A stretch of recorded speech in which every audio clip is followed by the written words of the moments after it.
Vous entendez? Alors, le cas de figure, encore une fois, que Pachaba, le chômeur, il a été négligent en ce qui concerne la garde de cette vache. Et Yatsat Lagam, il n'a pas fermé l'enclos comme il fallait. Cette vache est sortie de l'enclos, elle est allée dans la campagne, elle est dans un endroit où il y a un agam. J'ai eu le mérite, quand je suis arrivé d'ici, de rencontrer notre cher René. Et René m'a dit, c'est quoi, quand on dit un agam? Un agam, entre autres, ça veut dire que c'est un endroit où ça peut attirer quoi? Des animaux. Parce que les animaux, ils viennent pour boire. Donc c'est un endroit dangereux. Un endroit dangereux parce qu'il y a des loups, des renards, des choses qui viennent pour boire, il y en a gamme, entre autres. Donc c'est un endroit dangereux. Mais en dépit du fait que cette vache est sortie de l'enclos à cause de la négligence du chômeur, elle est allée dans un endroit dangereux, Meta Kedarka. La Gemara dit, elle est morte une mort naturelle. Je ne sais pas, elle est morte de vieillesse, elle est morte d'une crise cardiaque, elle est morte d'une vieillesse. Alors, ça, c'est un cas de trilato bepshia vesofo beones. C'est un cas où il y a deux étapes dans cette histoire. Première étape, il y a eu pshia, négligence de la part du chômeur, qui n'a pas bien gardé la vache comme il fallait. Mais à la fin, sofo beones. En fin de compte, comment elle est morte? Elle est morte d'une mort naturelle. Ça s'appelle un cas de force majeure. Alors, dans ce cas, qu'est-ce qui se passe? Comment on va traiter le chômeur? Est-ce qu'il est responsable ou pas? Non. Si la vache s'il était morte à cause d'éléments qui se trouvaient près du agam, alors c'est évident, la question ne se demande pas qu'il est responsable. Mais non, il est mort une mort naturelle. On va voir. Donc je fonce. Abaya Mishmei de Rabba Amar Chayav. Abaya dit que le chômeur il est Chayav. Rabba Mishmei de Rabba Amar Patour. Tandis que Rabbi dit non, il est Patour, exemple. Et ça c'est la lacha. Abaya Mishmei de Rabba Amar Chayav. Lui il dit Chayav. Et il dit en plus, il est tellement sûr de ce qu'il dit Kol Dayana de l'Odain qui haïdina. N'importe quel juge qui ne va pas juger ainsi. Lav Dayanahu, c'est pas un juge. Il ne sait pas de quoi il parle. Lomi Baya, les mandamar trilato bepshia. Alors je répète le cas de figure dont on avait parlé avant. Le principe de trilato bepshia vesofo beones. C'est quoi le principe? C'est quelqu'un auquel on a confié de l'argent et il est dans les bois. Il a mis l'argent dans une cabane. Maintenant, mettre l'argent dans une cabane, c'est considéré comme une négligence vis-à-vis du feu. Parce que dans les bois, souvent, il y a des feux, et une petite cabane, elle est faite de bois. Donc, ce n'est pas un endroit sûr. Alors, c'est une espèce de négligence qu'il a mis dans une cabane. Mais en fin de compte, la cabane, c'est pas volée. Pour les voleurs, c'est pas un problème, parce que les voleurs, ils ne vont pas voler dans les cabanes, ils vont chercher des villas ou des endroits plus intéressants. Mais en fin de compte, ce qui s'est passé, que l'argent dans la cabane a été volé. C'est un cas de trilato bepshia, que quand il a placé l'argent dans la cabane, c'était un acte de négligence de sa part, parce que ce n'est pas la façon qu'on garde l'argent. Mais en fin de compte, le résultat, c'est un cas de honnête. C'est un cas de presque de force majeure, c'est du jamais vu, c'est très rarissime qu'il y a des voleurs qui vont voler dans une cabane. Donc ça, il y a une marque qui est là-bas. Est-ce que le type il est responsable ou pas? Alors ici, Abaya qui dit il est chayav, que le chômeur, celui qui gardait la vache, et qui ne l'a pas bien gardée, la vache est sortie de l'enclos, elle est allée près du hagam, il est mort une mort naturelle. Il dit, ça, même celui, l'omibaya, les mandema, vous voyez dans les mots, lamed daled, lamed mem daled, la question ne se demande pas pour celui qui dit trilato bepshia, vesofo beones chayav. Celui qui dit là-bas, quand il y a deux étapes, au début il y a pshia, de la part du garde, à la fin il y a ones. Lui, il dit qu'il est responsable. Or, ici, dans ce cas de figure, quand on parle de la vache, c'est évident que c'est analogue. Un cas analogue, il veut dire la même chose. Il veut dire chayav. Et là, mais il dit, tu sais quoi, même celui, afilu le mandama patour, que celui qui dit que quand il y a trilato bepshia, vesofo beones, patour, Ici, dans le cas de la vache, Hacha Chayav, il va dire qu'il est Chayav, le chômeur. Même lui qui dit que quand on a Trilato Bepshia Sofo Be'ones Patur, ici il dit qu'il est Chayav. C'est Abaye qui dit ça? Abaye qui dit ça.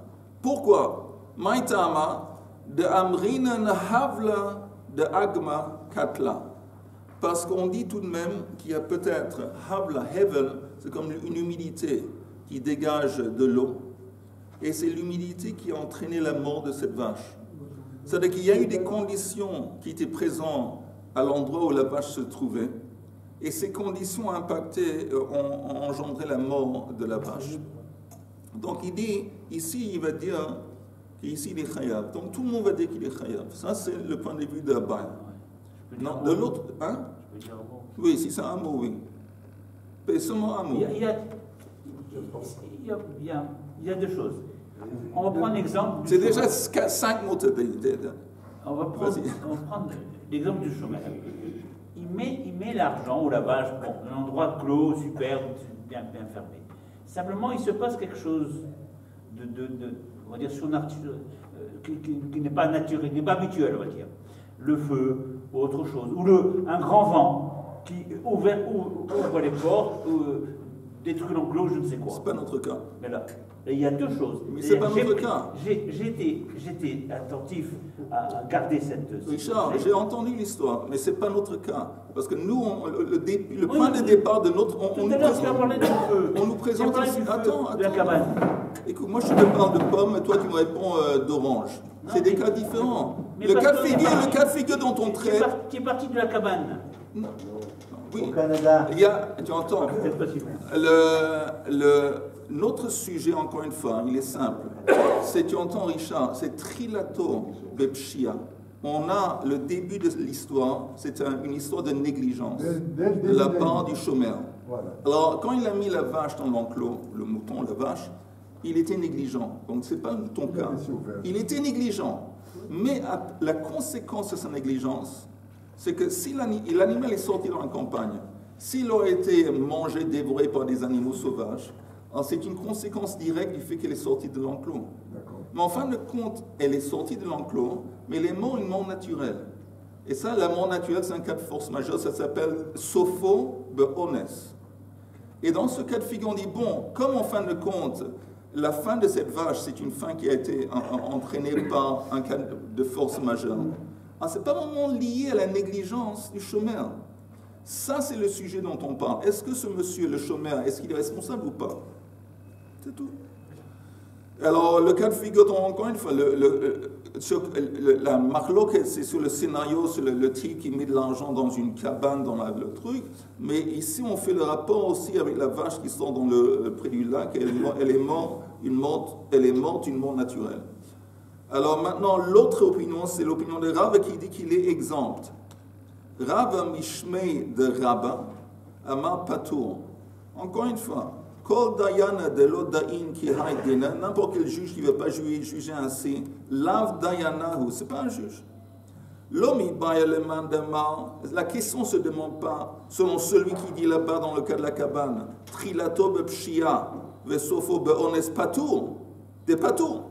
Celui qui dit là-bas qu'il est patour, alors ici aussi c'est un cas analogue, aussi il va dire qu'il est patour. Et là, afilu le mandama, même l'opinion là-bas qui dit chayav, afilu le mandama chayav, hacha patour. Ici il va être d'accord, dans ce cas, le cas de la vache et du hagam, qu'il est patour. Pourquoi? Maïta ama, de amrinan malacha mavet, mali hacha ou mali hatam. Il dit parce qu'en fin de compte, c'est quoi la cause de la mort? C'est une mort naturelle, c'est Malach HaMavet, c'est l'ange de la mort. L'ange de la mort, ça ne fait aucune différence si la vache était toujours dans l'enclos ou s'il était dehors. Il n'y a aucun rapport entre le fait que la vache se trouve en dehors et la cause de la mort. La cause de la mort, c'est Malach HaMavet, Malihacha, Malihatam. Qu'est-ce que ça change si c'est ici ou là-bas? Donc il dit même celui qui dit là-bas que dans la cabane et l'argent qui a été volé, que dans un cas de négligence à la fin, un cas de négligence au début, un cas de force majeure à la fin, il dit qu'il est chayav. Mais ici, il va dire qu'il est patour à cause de cette idée de malach hamavet.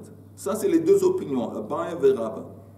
Et maintenant, on va voir que chacun, néanmoins, il est freiné. Chacun, il dit, bon, mais dans ce cas, je suis d'accord de dire l'inverse. Au modé Abaye qui dit, il est chayav, mais il est tout de même d'accord, il est prêt à accepter de I hadra, le veille mara, meta. Si la vache retourne aux maisons du chômeur, disons, elle retourne dans le champ, elle retourne, après qu'elle était près du Hagam, elle fait un retour, elle retourne dans l'enclos. Et là-bas, elle est morte de patour. Là, Abaya serait d'accord que le chômeur, il est patour. Maïta Ama, quelle est la raison? De ha-hadrala, parce que le fait qu'elle est retournée, veut que le meima havla de agma katla.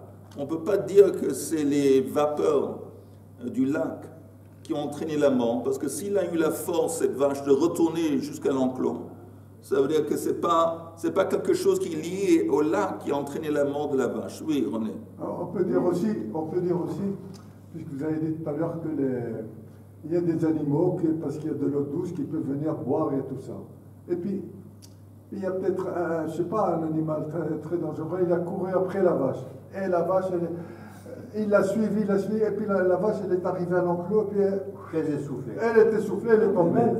Là, c'est pas une mort naturelle. Alors ça, c'est comme ça rentre dans le contexte d'un qui dit, il y a quelque chose qui est lié au lac, à l'endroit, qui a entraîné la mort. Tu ne peux pas dire que c'est une mort naturelle. Ce n'est pas une mort naturelle, c'est une mort qui est le résultat de conditions qui existaient près du lac. Par exemple, un animal sauvage qui court après la bête. C'est évident que là-bas, il est responsable. Voilà. Évident. Voilà. Vemodei Rabba c'est d'accord. Kol heicha de ignava ganav ba'agam. Dans un cas où il y a un voleur qui est venu et qui a volé la vache qui se trouvait près du lac, et après, quand la vache est dans la maison du voleur, vemeta que dans le cas bei ganav, la vache est morte, une mort naturelle dans la maison du voleur. Alors, Rav qui dit qu'il est patour à cause de Malach HaMavet, ici néanmoins il dit il est chayav. De chayav, ici chayav. Pourquoi? Maïta ama de ishavka Malach HaMavet. Parce que même si l'ange de la mort avait laissé la vache tranquille, bebeitei de ganava hava kaima. La vache se trouve dans la maison du voleur.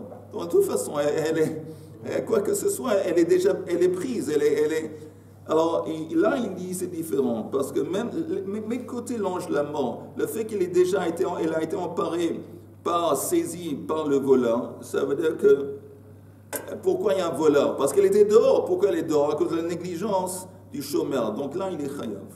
Ok. Maintenant. Le malach HaMavet, il n'agit pas tout le temps. C'est des fois, quand quelqu'un il tue, ça dépend si tu es sympathique, il ne va pas agir contre toi. Quand quelqu'un tue, quand une bête, elle tue la bête, c'est pas le Malach HaMavet qui tue, c'est le rotéa. Écoute, le Malach HaMavet, il a beaucoup de shlichim. Alors il y a des fois que Malach HaMavet, il n'a pas besoin. C'est un rotéa aussi? Bien sûr, c'est quoi Malach HaMavet? C'est le responsable, l'ange responsable de la mort. La mort, ça peut être entraînée ou causée par n'importe quoi. Une maladie, une crise cardiaque, un meurtre, un assassin, tout ça c'est Malach HaMavet. Il a été négligent, il a été chayav parce qu'il a été négligent ou parce que la bête est morte. C'est quoi ta question? La question est ceci. Il y a des témoins. Ils ont vu qu'il y a une négligence de la part du locataire. C'est une négligence. Mais simplement, sans conséquences fâcheuses. Est-ce qu'il a des conséquences particulières? Comment on a dit l'autre fois pour c'est ça? On n'avait pas, ça c'est le sujet, Richard. C'est le sujet qu'il y a une négligence, il n'y a pas une conséquence directe entre la fin de l'objet et entre sa négligence. Ça c'est la question. Moi, ce que je veux savoir, c'est ce qui est important, c'est la négligence ou c'est la mort de la bête? C'est intéressant, ça ce que tu veux savoir. Et ça ce que la Gemara veut savoir. C'est intéressant. Pour une fois, tu veux savoir exactement ce que la Gemara va savoir. Mais la Gemara nous a apporté, Richard, il y a une dispute, il y a une machloket. Il y a Abba qui dit qu'on met en relief la négligence. on dit qu'en fin de compte, le chômeur, il est chayav. Et Rav, il dit non, on met en conséquence la fin. La fin, c'est quoi? Un accident en cas de force majeure. Et on met ça en relief, et donc le chômeur, il est. Donc c'est une marloque. Qu'est-ce qu'on met en relief? Le début de l'histoire ou la fin? Ok. Alors maintenant, essayez de vous concentrer. Il y a Abaya qui va demander une question. Vous entendez, juste pour vous rappeler. On avait vu la semaine précédente qu'on avait parlé d'un autre principe, chômeur, chez Massar les chômeurs. Un chômeur auquel on a confié un objet, lui, il transmet l'objet à quelqu'un d'autre. On a dit que Rabbi Yochanan, et c'était Rav, je pense, oui. Rav, il dit qu'il est patour. Rav, il a dit que le premier chômeur auquel on a confié, il est patour. Pourquoi? Est-ce que quelqu'un se rappelle peut-être? Parce qu'il a donné à quelqu'un en qui il avait confiance. Le responsable. Oui, il avait transmis l'objet tout de même à un adulte responsable. Donc l'objet, il est toujours gardé. Donc Rav dit que le premier chemin qu'il a transmis à un autre chemin, il est pas tout. Et Rabbi Yochanan dit non, le premier chemin, il est chayav. Parce qu'il ne pouvait pas donner. Voilà, exactement. Parce que Rabbi Yochanan dit moi, je l'ai confié cet objet à toi. Je n'étais pas intéressé à confier. Ok, ça, c'est les deux opinions. Maintenant, on avait vu que Rabbi Ami est venu dans la yeshiva. Il a enseigné cet enseignement de son Rav Rabbi Yochanan. Et on lui a demandé une question à partir de notre Mishnah. Tout ça, c'est une chazara. La Mishnah qui dit qu'il y a quelqu'un qui loue une vache et après il le prête à quelqu'un d'autre. C'est un cas de chômeur, chez Massar le chômeur. Et on avait dit que qu'est-ce qui se passe?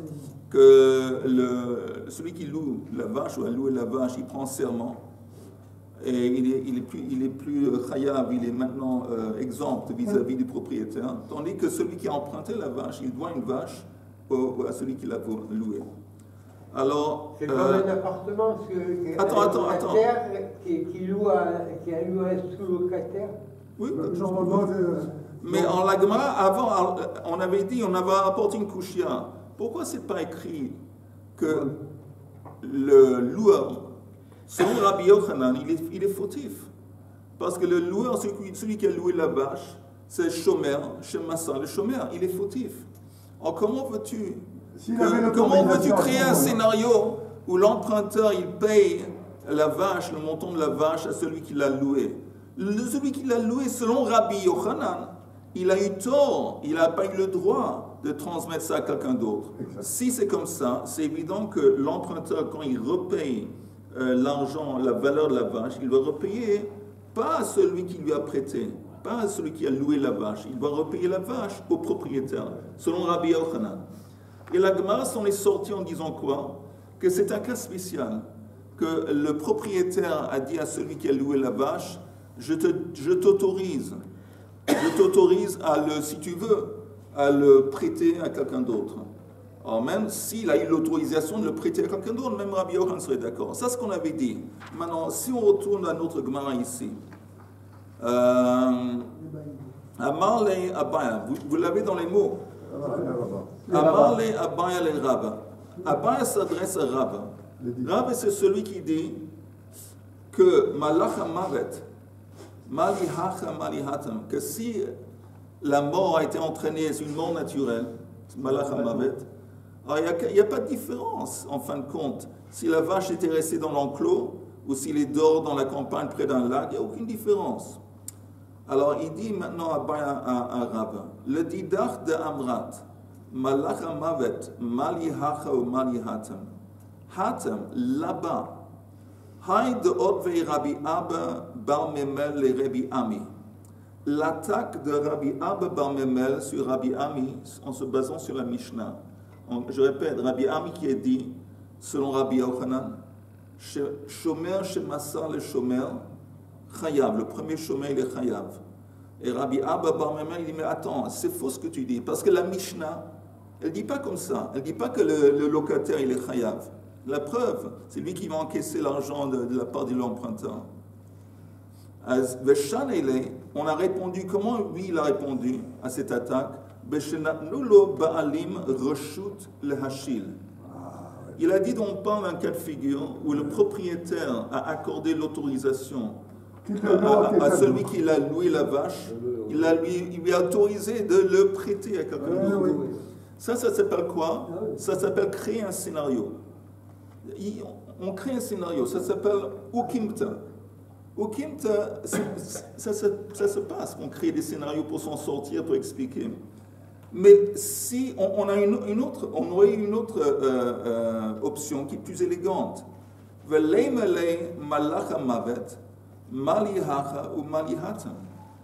Il dit, mais non, Rabbi Yochanan, il dit, tu veux dire, Rabbi Yochanan, il veut culpabiliser le premier chômeur, parce qu'il est chômeur chez Massa, le chômeur. Le chômeur n'a qu'à dire au propriétaire, mais qu'est-ce que tu veux? Elle est morte une mort naturelle.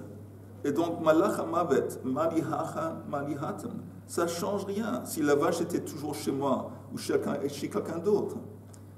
Comme la fin de la vache a été créée par malach hamavet, et selon Rava, quand on parle de l'ange de la mort, il n'y a aucune différence si l'objet était toujours chez le premier chômeur, le deuxième chômeur, dans l'enclos, en dehors du chômeur. C'est de toute façon un truc qui aurait dû se passer. Pourquoi la réponse donnée n'était pas ça? Au lieu de créer une okimta, au lieu de créer un scénario, tu as une autre solution qui est beaucoup plus simple et élégante. Dis à Rabbi Yochanan, non, le premier chômeur, il n'est pas, tu sais pourquoi il n'est pas chayav? C'est qui le premier chômeur? Le locataire de la vache, le loueur de la vache. Il n'est pas chayav parce qu'en fin de compte, on parle de l'ange de la mort. L'ange de la mort, ça ne fait aucune différence si la vache était toujours dans la possession du locataire ou dans la location de l'emprunteur, c'est la même chose. Mais on ne l'a pas dit. On ne l'a pas dit. Et au lieu de ça, on a créé un scénario où le propriétaire a donné l'autorisation au locataire de prêter. Le fait qu'on ne l'a pas dit, ça veut dire que ça n'existe pas, ton histoire. Ton histoire de malach hamavet, malihacha malihatem. Parce que si c'était vrai, c'est une réponse beaucoup plus élégante et évidente à présenter à l'attaque que l'autre. Est-ce que c'est clair ou un peu flou? Un peu, merci. Alors, je répète encore une fois. Et pendant que je répète, s'il y a un truc qui n'est pas clair, alors arrêtez-moi et demandez une question. Je répète encore une fois. Ok? On avait vu que tu entends Chaim, tu te concentres. Tu te concentres. Mais je ne veux pas les vapeurs qui sortent de tes oreilles. Je ne sais pas si...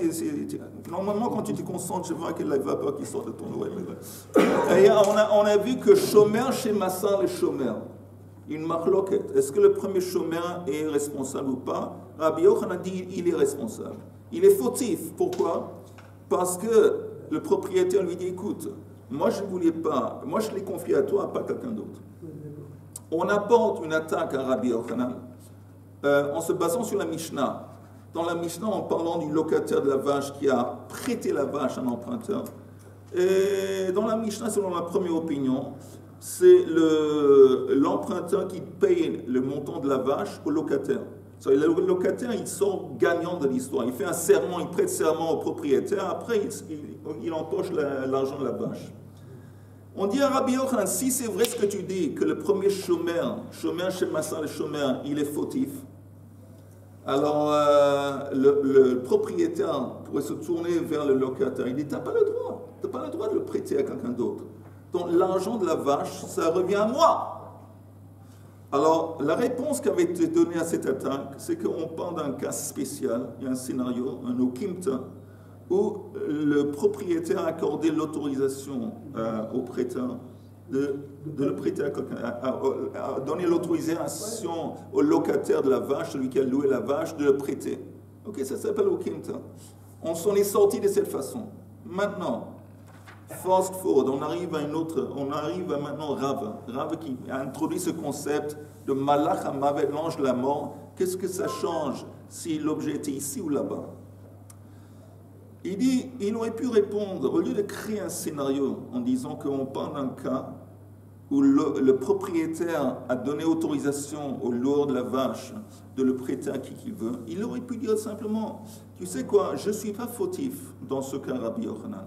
Je ne suis pas fautif en tant que chômeur chez Massar le chômeur. Tu sais pourquoi pas? Parce que comment ta vache, monsieur le propriétaire, comment ta vache elle est capoute? Parce qu'elle longe l'amant. Longe l'amant, il n'y a aucune différence si la vache était chez moi ou s'il était quelqu'un d'autre envers le deuxième chômeur auquel je l'ai transmis. Aucune différence. On parle de longe l'amant. C'est beaucoup plus élégant en tant que réponse que de créer un scénario. C'est-à-dire qu'il a reçu l'autorisation. Oui. Comme il n'a pas utilisé cet argument de malach hamavet, malihach malihatem, ça laisse entendre que ce raisonnement, il est faux. Si ce raisonnement, il était valable, il l'aurait utilisé. Comme il n'a pas utilisé, c'est une attaque sur Rava. Apparemment, toute cette histoire de malach hamavet, qu'est-ce que ça change si c'est là-bas ou ici? C'est faux. Parce que si c'était vrai, il l'aurait utilisé en tant que défense sur l'attaque. Est-ce qu'il y a des gens qui ont compris? C'est quelqu'un qui a compris, levez la main. On a compris. Non, ceux qui ont compris, levez la main. Moi j'ai compris, mais je n'ose pas lever la main parce que tu risques de me faire une interrogation. Ah, ok, non, mais... ok, mais je vois qu'il y a déjà à peu près la moitié des gens qui ont compris, c'est déjà pas mal. On ne peut pas envisager une troisième solution. Oui, on peut. Ben oui, pour en nommer... le serment, il sert à quelque chose quand même. Oui, il sert pour apaiser l'esprit du propriétaire. Pour apaiser... Non, partons de... Il y a trois individus. Donc, l'emprunteur, il peut très bien faire un serment au locataire, et le locataire fait un serment au propriétaire. Il ne peut pas, je vais te dire pourquoi il ne peut pas. Parce que la halakha, elle dit que l'emprunteur, il est responsable dans un cas de force majeure. Donc, il ne peut pas s'en sortir avec un serment. Il n'a pas l'option de s'en sortir avec un serment. Il est responsable, il doit payer. Ça, c'est les règles du jeu, selon la halakha. Donc, lui, il n'a pas l'option d'un serment. On prend un serment pour se rendre quitte. Je suis quitte, mais en attendant, je dois prendre un serment pour t'apaiser l'esprit. Mais je suis quitte. Mais si tu es responsable, on s'en fout, il n'y a pas de serment, tu payes. Mais de toutes les façons, si chacun fait le serment, tout le monde fait le serment, on est sorti match nul. Ça va rien, ça va. Ok, donc si c'est comme ça, on continue. Et la réponse va être encore une fois légèrement... la réponse va être laquelle? Rav répond. À Marley, vous voyez le Aleph Lamed. Rav répond à cette attaque. Le didru de matnitu ein retsoni shi pikdoni beyad acher. Pour vous qui comprenez, vous avez interprété Rabbi Yochanan. Pourquoi Rabbi Yochanan dit que le premier chômeur, il s'interdit de transmettre l'objet qu'il gardait à quelqu'un d'autre? Il a dit ein retsoni shi pikdoni beyad acher. Je n'ai pas eu envie que mon objet va être déposé envers quelqu'un d'autre. Je l'ai déposé à toi. C'est comme ça que vous avez interprété Rabbi Yochanan. Et que le hotva lahi. La question que tu demandes, c'est une bonne question. La question que tu demandes, c'est une bonne question selon vous. Le didi, mais pour moi, de Amina, ant mehimant li beshua, v'ha'er lo mehimant li beshua.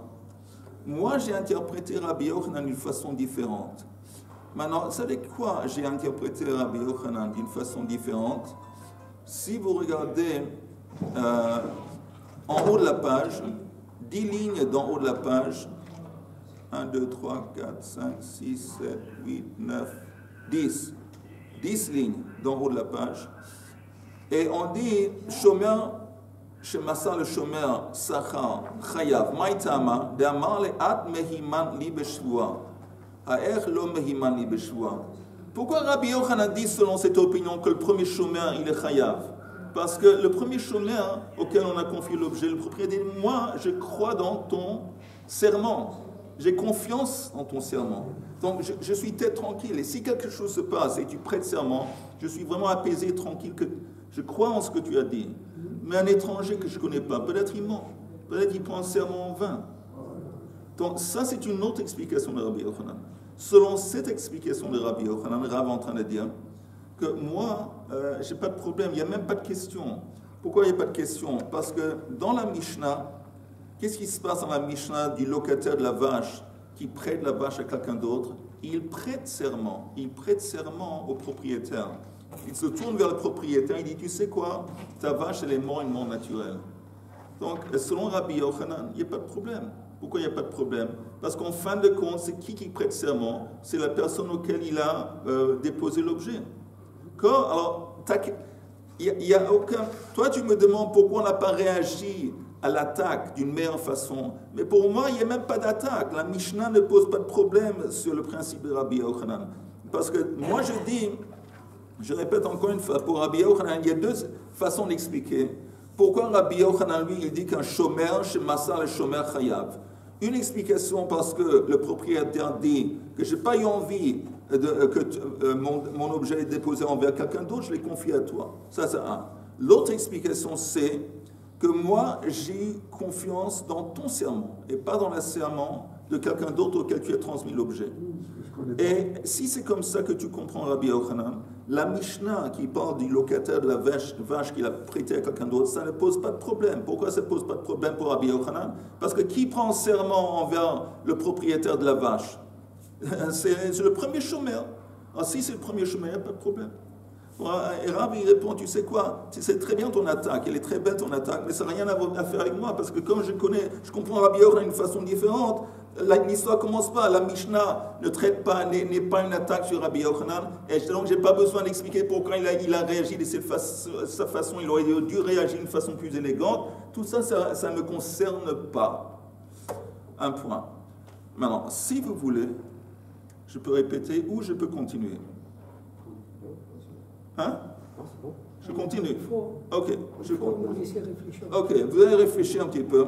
Pas seulement réfléchir, mais si vous êtes costaud, si vous êtes tzadikim, et je suis sûr que c'est le cas, vous allez regarder ça chez vous à la maison. Et si vous avez des questions, posez-les demain matin, on peut répondre. Ok, on continue. Si c'est un menteur, oui. C'est-à-dire qu'il y a un risque de mensonge. Oui, avec un serment, oui. Oui. Donc, Rabbi Yochanan, il n'a pas soulevé cette question. Parce que si le. Oui, il a, parce que lui, il dit pourquoi je te l'ai confié à toi l'objet? Parce que comme je sais qu'il y a un risque que quelqu'un va mentir, et comme moi je te connais, j'ai confiance en toi. Donc quand toi tu prends serment, j'accepte ton serment. Je suis apaisé parce que je sais que toi, tu es honnête et toi tu vas pas, tu es aussi croyant, religieux et tout ça, tu ne vas pas prendre un serment vain. Okay, bon, maintenant, on va fermer la Gemara, on va dire un mot pour light, quelque chose de plus léger. Dans la parashat à Shavua, Tzav. Nous, on a vu, en tant qu'anciens combattants de Masechet Yoma, on a vu quel est le premier service qui se déroule dans le temple le matin. Korban Tamid, toi tu dis Korban Khatan. Nettoyer les... Quelle question? Nettoyer les... Oui, comme Yehuda dit. Quelle question? Le premier, qu'est-ce a fait Yehuda? La première chose qu'on fait dans le temple, dans le service du temple, le premier acte, c'est nettoyer, c'est enlever les cendres. Et ça s'appelle Trumat Adeshen. En quoi consiste ce Trumat Adeshen? Il y a un Kohen le matin très tôt qui monte la rampe, le kevesh avec une pelle, Martha. Il enfonce la pelle dans le tas de cendres ou de braise qui reste de la journée précédente. Il descend la rampe et il pose le contenu de la pelle par terre. Apparemment, il y a eu un miracle où le contenu de la pelle était englouti dans le sol. Tous les jours. Et après il change d'habit et il enlève tout le reste des cendres et il les enlève. Ça, c'est le premier acte. Après, le deuxième acte, on met du bois sur le misbère, des bûches, et après on allume. Maintenant, qu'est-ce que ça veut dire que c'est le premier acte? Alors, nous, on sait que dans la Torah, c'est écrit V'halachtem bidrachav. Il y a une mitzvah qu'on doit émuler. On dit émuler? Non. On emulate. On doit imiter. Et on doit imiter Akadosh Baruch Hu. On est censé d'imiter. C'est quoi imiter Akadosh Baruch Hu? Alors c'est écrit, Rachid dit, Kmo shehu chanun afata chanun. Kmo shehu rachum afata rachum. Tu dois imiter Akadosh Baruch Hu dans ses traits. Lui, il est miséricordieux. Toi aussi, tu dois être miséricordieux. Ça s'appelle la lechet bidrachav. Maintenant, une des choses Akadosh Baruch Hu qu'on sait qu'il fait, on le dit chaque jour dans le Siddur, Mechadesh betuvo bechol yom tamid ma'aseh bereshit. Que chaque jour, Kadosh Baruch Hu, il renouvelle le monde. Chaque jour, il y a un renouvellement. Ça veut dire quoi? Que nous aussi, on doit chaque jour renouveler la journée. Alors, comment on fait pour renouveler? Alors, justement, la Torah nous donne un conseil de base. Pour avoir ce sentiment de renouveau dans la vie, première chose qu'il faut faire de base, c'est que tout ce qui s'est passé hier, tout ce qui s'est passé dans tu le mets de côté. Tu enlèves, tu te disconnectes du passé. Ça, c'est l'idée de Trumat Hadeshen. Tout ce qui s'est passé avant, c'est fini. Ça veut dire que, disons par exemple, prier à Emouna le matin, par exemple.